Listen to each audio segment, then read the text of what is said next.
Christmas at theme parks brings out the best in guests and the worst in guests. And in some cases, it brings out the animals in guests.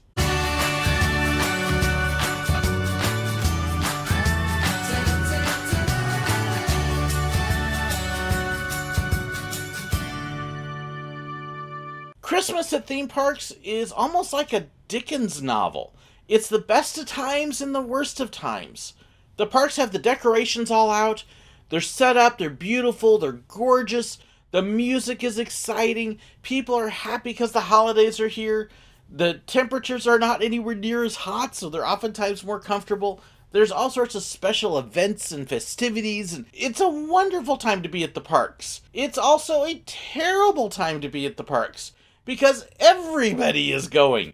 The crowds are much heavier than usual. At Disney, for example, Thanksgiving week and the 2 weeks around Christmas and New Year's are the busiest weeks of the year. At Silver Dollar City, the December Saturdays, weather being relatively decent, are horribly busy. You will see people, instead of being able to park at the regular parking lots at Silver Dollar City, they've got them parking on the side of the road and walking in. They're parking up on the hillsides and walking in. They're actually parking them in the next town over in Branson West and driving them in because they can get so packed and crowded.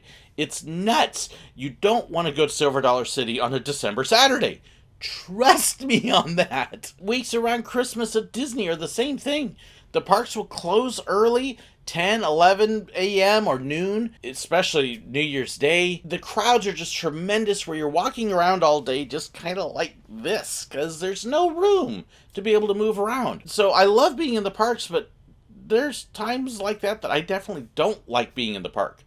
And as a cast member, it was also a time that you looked forward to and hated at the same time. Because the crowds were so thick, if you were out on the streets, say shooting pictures, you knew that you were going to get regularly shoulder blocked, run into, rammed by strollers, hit by wheelchairs. You could just expect to come home with your ankles bruised from all the people who couldn't tell that you were standing there with a camera in your hand going, "Smile!" It was amazing how really dangerous it was a lot of times. This is when we would see more photographers injured because of guests running into them. And I had a few times where I had guests not only accidentally run into me, but very deliberately and viciously shoulder block me because they wanted to go where I already was. You know what it's like to have somebody just go, "Hah!" Yeah, and as a cast member, you really wanted to go, "Hah!" But that would have been a no-no. And that kind of brings up my next point is, while most guests are happy and excited and exuberant about the holidays, there is enough Scrooges and Grinches there that it more than balances it out. It always kind of made me sad how many people came into the parks during the holidays in a bad mood and nothing was going to make them happy, and they were determined to make everybody else happy. And so they grumped, they growled, they just were not nice people. They didn't like the crowds. They complained about how many people were there. "It's a holiday. There's not supposed to be anybody here. They're all supposed to be home with their family." Well, they all thought the same thing you did and figured there's no school, no work. Let's go to the parks and celebrate. Yeah, don't do that. Unless you really like being super crowded, don't go during those times. Pick a time when school is in session and people are working and you'll have much better crowds. But there were always bunches of people amazed that everybody else thought like they did. "We can go during the holidays and there won't be anybody there." Guess what? You and 3 million other people all thought the same exact thing. And then because there were so many people, the lines were long, which made them even madder because they don't like waiting in lines during the holidays. Silver Dollar City, for example, the train becomes the most popular ride in the park at Christmas. That's because instead of having the robbery during the daytime like we usually do, in the evenings, it has lights all throughout the route. We've become the sing-along steam train where we sing along with Christmas songs that we play on the system and try to get the whole train singing along, looking at the lights, and then when we get out to the woods, it's Grandpa telling the Christmas story with more lights, and it's just a really beautiful ride. Well, the line for the train can go from just the depot most of the year, maybe up the hill a little bit, so you're waiting one train, where I had times working that line would go through the depot, through a semi-permanent queue that we set up outside, which had about 4 switchbacks, and then it would go up the hill, and then it would go across the bridge and down the hill. And there was actually one time I am aware of that our line was all the way down at Crossroads Pizza, which is on the other side of the park. It's an insanely long line. That's one of the reasons why it is the only time of the year that we run 2 trains, to get that many people going through. And believe it or not, with 2 trains, we could actually keep that line somewhere between 20 and 40 minutes long, even when it was really long. But there were a lot of people that didn't like that and didn't think it should apply to them. After all, they'd paid so much money, they shouldn't have to wait in line, even though everybody else in the park paid the same money they did. But they were entitled because they were. We could guarantee that Christmas we were going to have more arguments with guests at the line in the train than any other time of the year. In fact, probably the whole rest of the year combined would not equal how many issues we had at Christmas. People would get in line, group of 10, have one person wait in line, the other 9 would go play, and then they would expect the one person to get up to the station and somehow magically hold 10 seats. It doesn't work that way. That's cutting in line. And we understood if somebody was in line, the whole group, and somebody had to go to the bathroom, okay, there's bathrooms up the hill. Go to the bathroom, come back, we'd let you in. If they had to get some food, well, we had a snack bar at the train depot, so buy your food there. Letting whole groups go out and then come back, that was a no-no. Wasn't going to happen. And people would get mad. I mean, really mad. I've been waiting in line for an hour! Yes, and so has everybody around you, but your family has not. So, if your family wants to ride the train, they can go wait for an hour while you ride now. Not only did we have our conductor in the station who was given the safety spiels and all of that, we would have another conductor that was generally stationed right at the gate going into the depot. And that's right in between the queue that they had built outside just for that. We would then have another person at the edge of the semi-permanent queue, letting people know, your whole family must be here. They've got to be here now or they're not going to get on the train. And constantly trying to tell people, have your whole group together before you get in this section of the line or they're not going to get in. We're not letting them cut. People would ignore them. And then after that, we still had yet another one sometimes that would be working the line up the hill to keep people in that. And oh, I hated working that. I really did. Christmas time, I would ask to just sit on the train as the conductor and do that part. Because that way I could have fun and I could relax, and because I don't like yelling at people and I don't like getting on their case and I don't like repeating myself over and over with the same dumb thing. No, your family can't cut in line. Their family couldn't cut in line. Their family isn't going to cut in line. Yours can't cut either. But I'm special. Not any more special than the 10,000 other people that are here too. So I hated that part of it. I really did. There were actually a couple times when I was the conductor that was right at the gate going into the depot, and I just knew that people were going to be a pain, and so I would actually grab the 20-gauge shotgun we had at the time, and I'd hold it there with me. Yeah, you really want to argue with a man with a gun? Firstly, because I'm not that tall or intimidating, so it helped make me a little more intimidating. And it allowed me a way to kind of joke around a little bit while still trying to tell people, please don't be stupid and think you're going to get to take advantage when everybody else isn't. And we would have the same thing at Disney as well. Of course, as photographers, we would oftentimes have lines of people waiting to take pictures.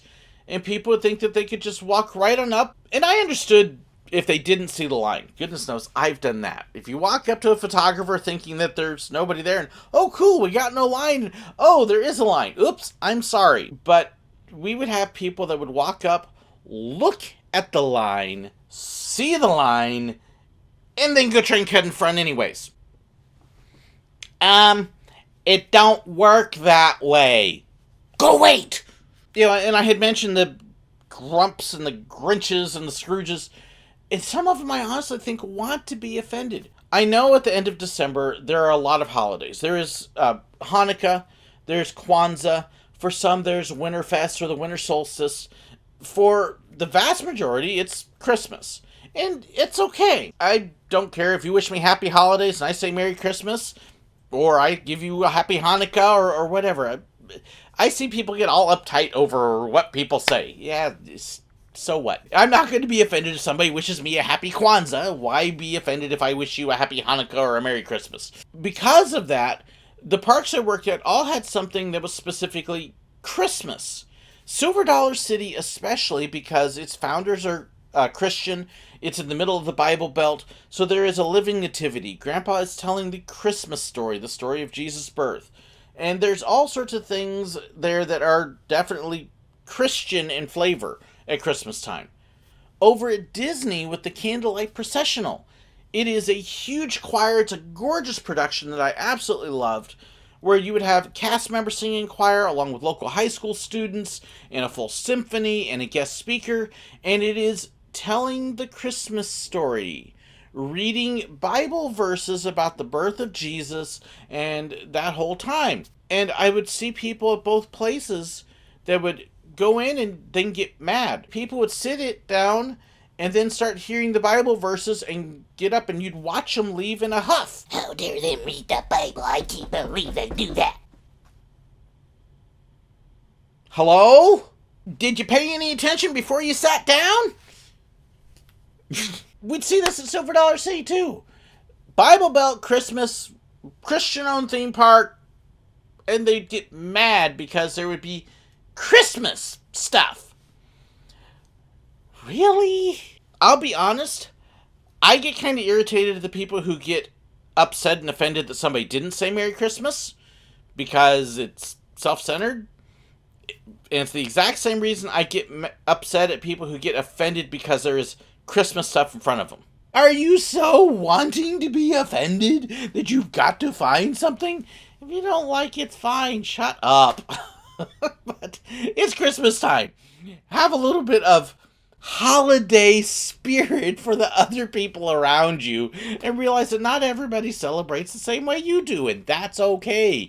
In fact, that's probably a good thing, because if everybody celebrated like I did, oh yeah, you wouldn't want to see some of that.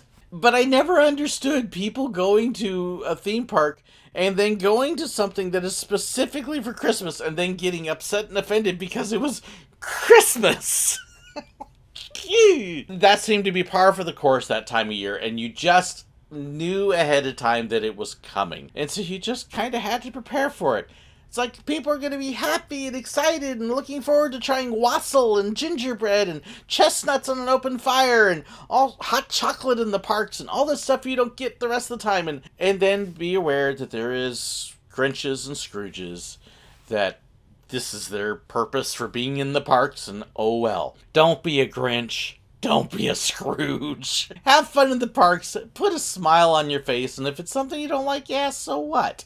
You'll get over it. Trust me, you'll live. Show a little bit of charity to others that view differently than you, and you'll have a lot more fun in the process. And then avoid those really busy days. So what's your experience been like in the parks at Christmas time? Especially if you've been an employee at a park. Was it good? Was it bad? Was it a mix of the two like mine? I'd love to hear your stories. Share them below in the comments or send them to me too. I'd love to be able to share them in another video sometime. Thank you so much for subscribing. If you haven't subscribed yet, hey, hit that button and that bell notification. And don't forget to hit like and share this video as well. Thank you so much too to my patrons for helping make so much possible. My patrons are awesome, and they get special perks too for supporting me as well. Thank you so much for watching, and have a wonderful holiday season. God bless. People are celebrating. That was all gibberish. This was when we would have.